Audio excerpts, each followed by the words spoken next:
ئەچینە لای تەوەری سێمی پرۆگرامی ئەمڕۆمان ئەویش کە باس لە زانکۆیەکی پێشکەوتووی مالیزیا ئەکەین کە هەماهەنگی کردووە لەگەڵ زانکۆی قەیوان لە شاری سلێمانی وەک ئەزانین دوێنێ زانکۆی قەیوان یەکەمین خولی دەرچوانی بۆ 74 خوێندکار ساز کرد. جارەوەن لە هەمووشی گرنگتر ئەوەیە لەم 74 خوێندکارە زیاتر لە 52 خوێندکاری ڕاستەوخۆ کاری دەست ئەکەوێت لە کۆمپانیەکانی خۆیان بێت یاخود لە کۆمپانیایانە بێت و لەبەرەوەی کە بە ئاستێکی خوێندنی زۆر بەرز پرۆسەی خوێندنەکەیان تەواو کردووە. ئێمە ئەمڕۆ ئەمانەوێت باس لە ئاستی کوالیتی و خوێندنی باڵا و پەرەپێدان بکەین و پەرەپێدانی توانای زانستی خوێندکار و سوودوەرکردن لە ئەزمموی داهاتوو هەر بۆی لە کاتێک کە دەرئەچن لە زانکۆ بتوانن بە شێوەیەکی زۆر ئاسان هەلی کاریان دەستکەوێت و ببنە خاوەنی کاری خۆیان. ئێمە ئەمانەوێت ئەمڕۆ زانیاری زیاتر وەربگرین لەسەر ئاستی پێشکەوتنی زانکۆکان لە هەرێمی کوردستان بە میوانداری زۆر بەڕێز پرۆفیسۆر داتۆک ئەحمەد فەوزی سەرۆکی زانکۆی تەکنەلۆژیا لە مالیزیا. وێڵکەم. زۆر سپاس. سەرەتا ئەمانەوێت بزانین بە کورتی باس لە زانکۆکەی خۆت بکەیت کە تۆ لەوێ سەرۆکی زانکۆی تەکنەلۆژیای لە مالیزیا. Thank you. Actually, we started working together with Taiwan International University in last 5 years, right? لەمە پێش This is ئیمزایەکمان our کرد intention لەگەڵ زانکۆ قەیوانی نێودەوڵەتی in democratizing the education globally.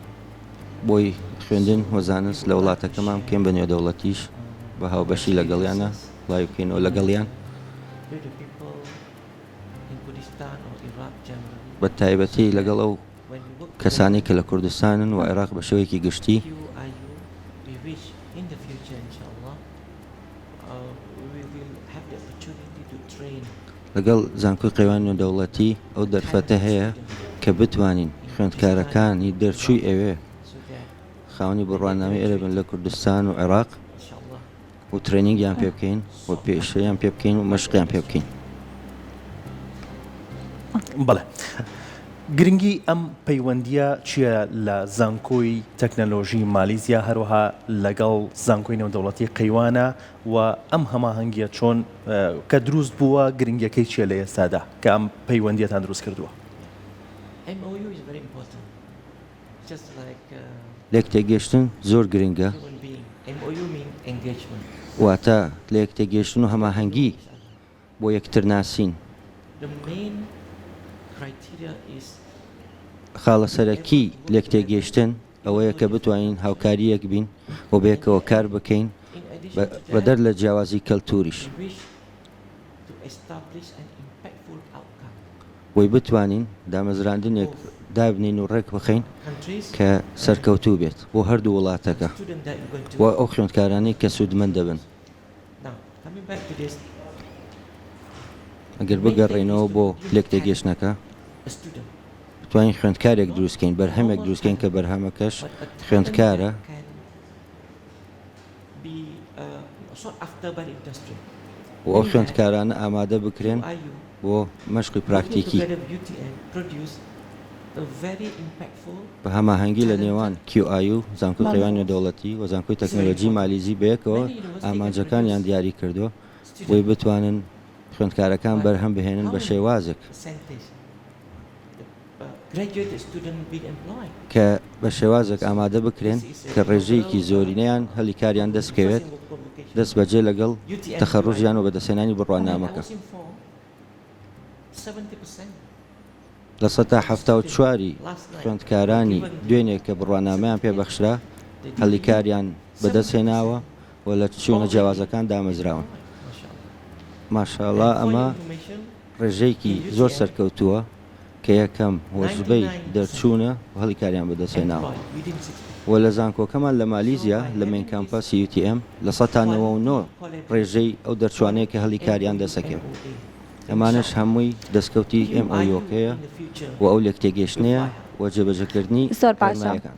ئەو پەیڕەوی خوێندنەی کە لە زانکۆی مالیزیا و لە زانکۆی قەیوانیش پەیڕەو ئەکرێ بڵێن ئەوەندە ئاستەکەی بەرزە لە دوایی وەکو ئەزمونێکی شوا بێ بۆ خوێندکارەکان بتوانن ڕاستەخۆ هەلی کاریان دەستکەوێت لەگەڵ ئەوەشدا هەلی کار تەنها لە ناوخۆی وڵاتنا بەڵکو لە دەرەوەی وڵاتیش بتوانن ئەو ئەزمونی خوێندنەی کە کردویانە لە وڵاتایان دیکە بتوانن هەلی کاریان دەست بکەوێت و ببنە خاوەنی کاری خۆیان.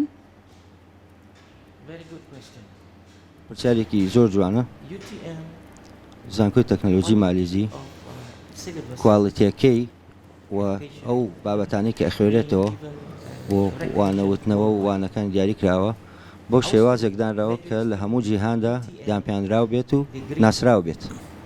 ئەو بڕوانامەی UTM to study outside, کە پێویستە ئەگەر پێویست بکەن لە دەرەوە بەکاری بێنن یان بخوێنن graduate دەرچۆکانی زانکۆی تەکنەلۆژی مالیزی ئەتوانن بە ئاسانی بەکاری بێنەوە لە دەرەوەی وڵات و لە ناوەوەی وڵات ئەگەر بۆ بواری خوێندن بێت یاخود بۆ بواری هەڵی کار بێت لە کۆمپانیاکان و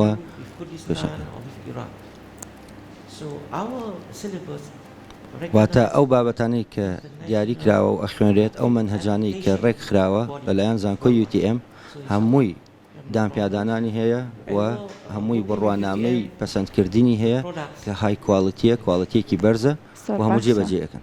بەڵێ ئەستی ئەکادیمی و خوێندن لە زانکۆکانی کوردستان چۆن هەڵەسەنگێنن بە تایبەت ئەگەر بە نمونە زانکۆی قەیوانی نێودەوڵەتی وەربگرین.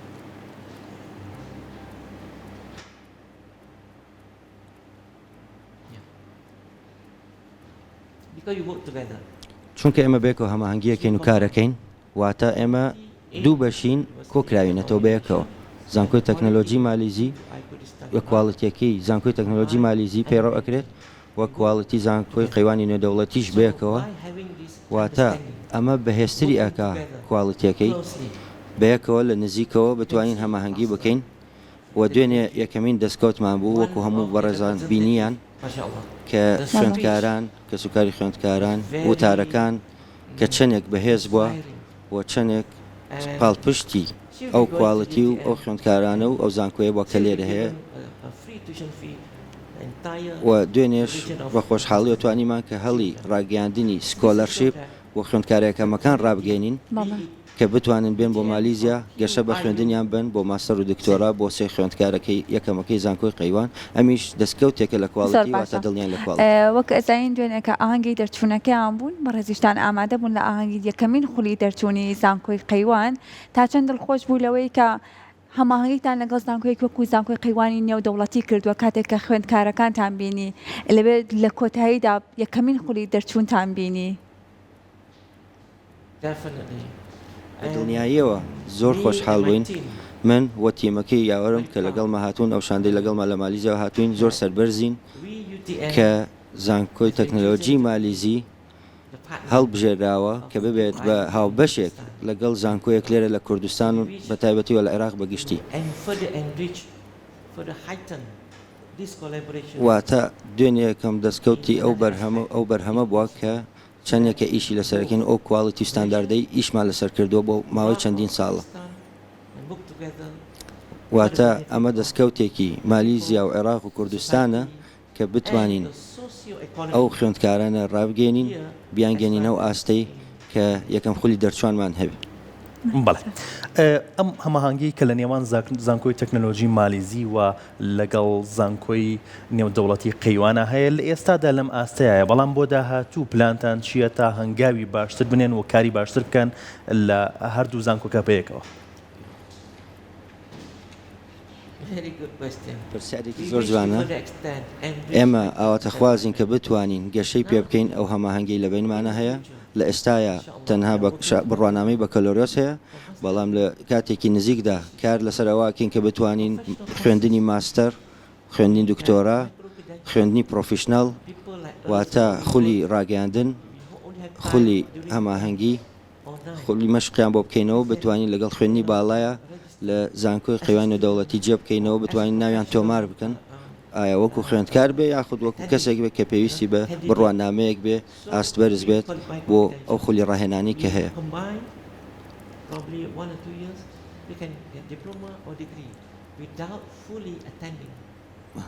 ئەتوانن بەڕێی ئۆنلاین واتە ئەپلای بکەن ڕجستەر بکەن لە مالیزیا، بەڵام ئێمە ئەتوانین ئەو پرۆگرامە لێرە جێبەجێ بکەین و بتوانن کە لەگەڵ زانکۆی قەیوانی نێودەوڵەتی کە هەر زانکۆی قەیوانی نێودەوڵەتیش پێیان وتوین کە ئەوەتەخوازین کە ئەو پرۆگرام و بەردامانەی کە هەمانە گەشەی پێ بکەین و زیای بکەین لێرە بتوانین سوودی زیاتر بگەێنین و کواڵەتی زیاتر جێبەجێ بکەین لێرە و چیمان هەبووە بتوانین لێرە شاد جێبەجێ بکەین بە هەمان شێوەی زانکۆی دایک لە مالیزیا و کە لە ماستەر و دکتۆرا و لە چەندین پرۆگرامی ترە خۆی ئەبینێتەوە